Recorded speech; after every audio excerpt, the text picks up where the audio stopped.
What is this mist behind you, sir?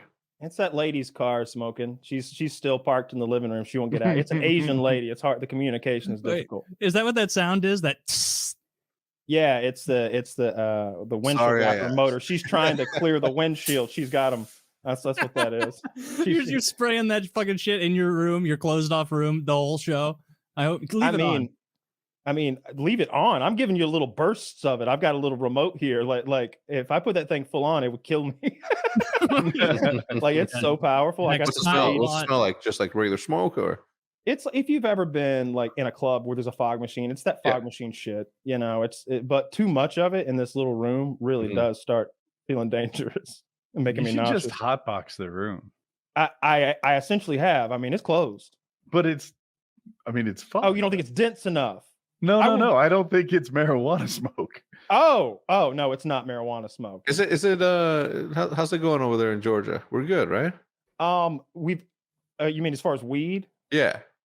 So we've got all the legal Delta 8 stuff, and we've got sponsors. So I pretty much got a steady supply of it's THCA, right? That's the new one. My God. Strong as shit. Oh my God, THCA is the shit. It sends you. I'm not a chemist, so it's all just fucking alphabet soup to me.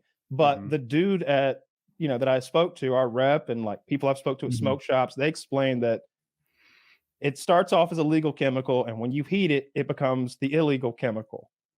So and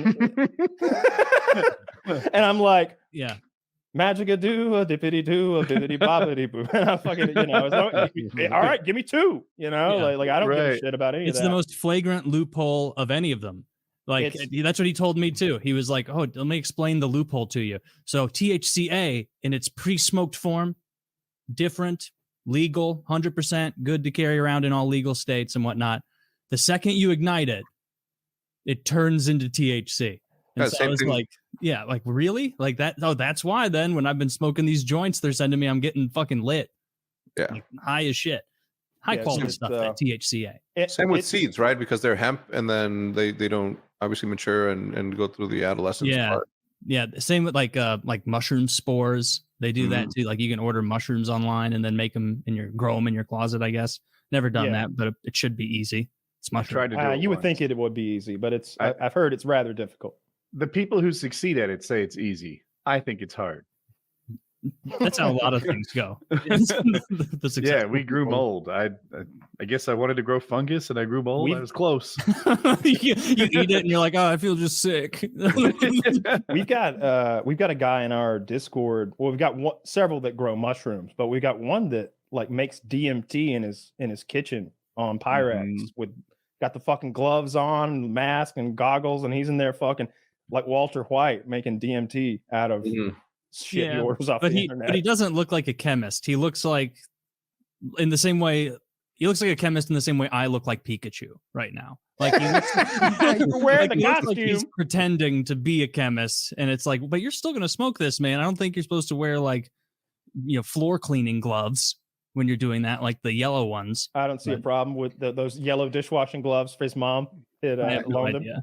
How is Pine Park going? I know you're really good, man.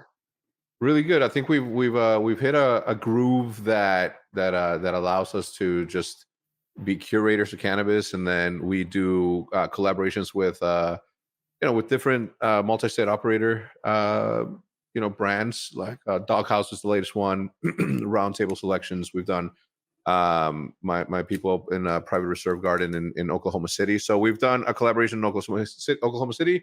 We did recently Detroit and the Falls, and obviously California. So three states we're in right now. Nice.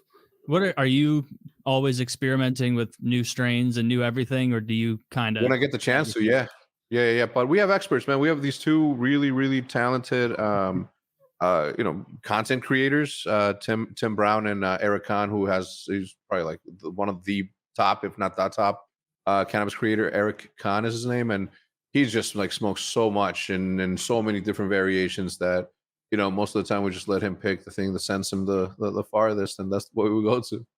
I'm just mixed on this idea of a cannabis expert. Like if you get into candy, I want to be your expert. Mm-hmm. You can do that. The dude, he eats a lot of candy. he just can't hold himself. Well, it's the difference between a sommelier and a drunk, right? You know, like that is the truth. You got to understand the facets of this shit and why it's doing the thing. You can't just be like, I'm baked. Oh, I feel like one's just better bullshitting, right? No, the sommeliers know something because they're being. I watched a Netflix show about it many years competitions, ago. Yeah, the competitions, and so like they do know shit.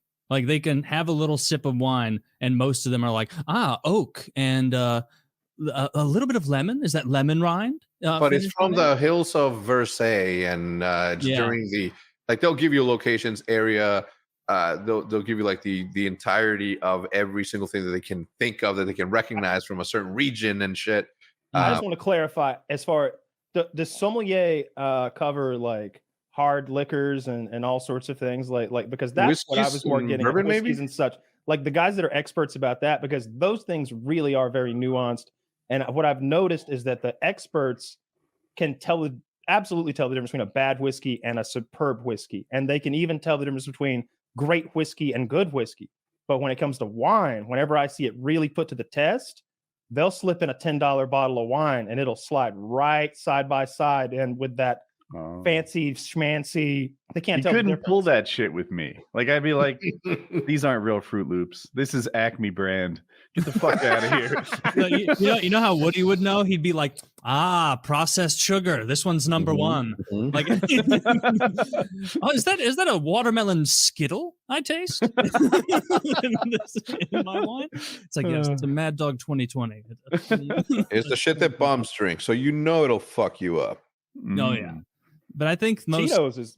You could probably fool, because I've seen that shit about sommeliers too, which I'm pretty sure is just wine. That sometimes they slip up and they'll rate like some $25 liquor store brand decently high.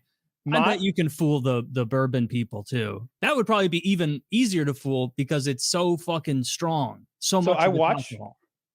So just based on like all the stuff that I've watched, because I've watched a bunch of the sommelier guys, and it might be Epicurious that has that YouTube channel where they will force those experts. The chocolate expert will have to, is this $5 chocolate or $500 chocolate? Have a bite.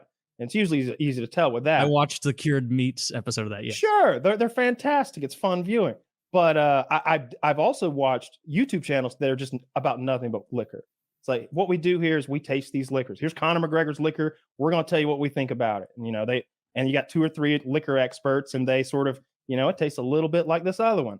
Yeah, there's a smell of vanilla, but you can definitely tell they cheaped out on the barrels or whatever. Like they'll discuss and rate those things. But again, I've definitely seen those wine experts get befuddled by a $10 house red. This was like a few years back. I just had to Google it, probably 2018 or something. This was one of those Scotch or bourbon channels, and it was just some old man who would, I guess, sit there and drink Scotch and be like, this is a Highland Moor Scottish 25-year, very high quality. I can taste the peat in that. And like, there's one episode of him that like got memed and viral because it is him like sitting there in a room with the camera panning down, and he's like drinking different kinds of scotch, and his wife is like packing up and leaving behind him. like his life is being destroyed. And it's just like he's sitting there getting a little tanked on bourbon. And it's like, man, I don't know if this is the episode you should have uploaded. People aren't focused at all on the peat. That's rough. It's rough, but he must have really liked that whiskey. He uploaded it anyway. Yeah. I haven't watched. I think there was every now and then there's one of those live stream moments. I think recently there was something where the guy is claiming that he's sick. Like, no. He's claiming that his mom is kicking him out of the house. I'm homeless, is what he's saying. He's crying. Pretty big audience or whatever, maybe 1,000 people watching. And he's crying because his mother is making him homeless for a bullshit reason that he's told him. So can you believe it? I meant to take the trash out. I thought it was Monday nights. It always was. Now I'm homeless. And they're donating money. His mom walks in or whatever, and she's like, I'm getting messages that say that you're homeless. You live here. What is this all about? And he's just like, fuck. Like, the jig is up. It's the worst. It's so he awkward. wasn't even being kicked out? No, he's making the whole thing up for donations. Just fake tears and everything. What a scumbag! He's drinking Crystal Light. Throwing his own mom under the bus To on make a stream. $1. Yeah, to make $60. Terrible. What an asshole.